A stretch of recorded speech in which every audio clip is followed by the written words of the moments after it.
గొప్ప సంఘ సంస్కర్తగా, న్యాయశాస్త్రవేత్తగా, ఆర్థికవేత్తగా, రాజకీయ నేతగా, భారత రాజ్యాంగ నిర్మాత, ప్రజాస్వామ్య పరిరక్షకుడిగా, బహుముఖ ప్రజ్ఞావంతుడు డాక్టర్ బిఆర్ అంబేద్కర్ గారు. డాక్టర్ భీమ్రావ్ రామ్జీ అంబేద్కర్ గారు ఏప్రిల్ 14, 1891 మహారాష్ట్రలోని రత్నగిరి జిల్లా అంబావాడ అనే గ్రామంలో జన్మించారు. మహర్పురంలో పుట్టిన మహనీయుడు అంబేద్కర్ గారు. ఆయన అసలు పేరు అంబావాడేకర్. అంబేద్కర్ గారు చిన్నప్పటి నుంచే ఎన్నో అవమానాలను ఎదుర్కొన్నారు. నీవు అంటరాని వాడివి, మా నీళ్లు తాగకూడదు, స్కూల్లో బోర్డు ముట్టుకోరాదు, మీ నీడ మాపై పడకూడదు అన్న స్థాయి నుంచి భారత రాజ్యాంగ నిర్మాతగా ఆయన ఎన్నో నిద్రలేని రాత్రులు గడిపాడు. బరోడా మహారాజు అయిన షాయాజీరావు గైక్వాడ్ గారు అందజేసిన 25 రూపాయల స్కాలర్షిప్ తో చదువును కొనసాగించారు అంబేద్కర్ గారు.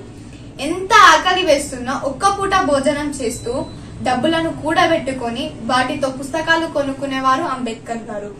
పుస్తకాల కోసం ఇల్లు కట్టించుకున్న వ్యక్తి మన భారతదేశంలో నాటికి నేటికి బాబాసాహెబ్ గారు ఒక్కరే. బాబాసాహెబ్ గారు రోజుకి 18 గంటలు అధ్యయనంలోనే గడిపేవారు. డాక్టర్ భీమ్రావ్ రామ్జీ అంబేద్కర్ గారు 15 భాషలలో నిష్ణాతుడు. లండన్ లోని బ్రిటిష్ గ్రంథాలయం ప్రపంచంలోనే పెద్దది. అందులోని అన్ని గ్రంథాలను చదివిన 3 వ్యక్తులలో బాబాసాహెబ్ గారు ఒకరు.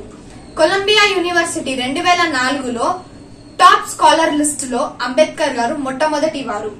లండన్ స్కూల్ ఆఫ్ ఎకనామిక్స్ 8 సంవత్సరాల చదువును కేవలం 2 సంవత్సరాల 3 నెలల్లోనే పూర్తి చేసిన మహామేధావి డాక్టర్ బిఆర్ అంబేద్కర్ గారు.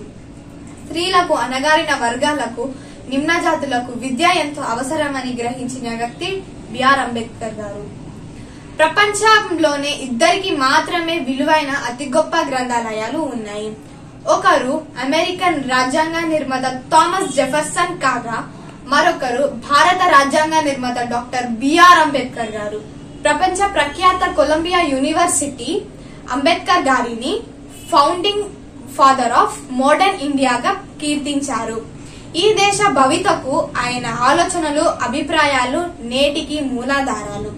డాక్టర్ బిఆర్ అంబేద్కర్ గారి ఆలోచన విధానంలో నడుచుకుందాం. జై భీమ్.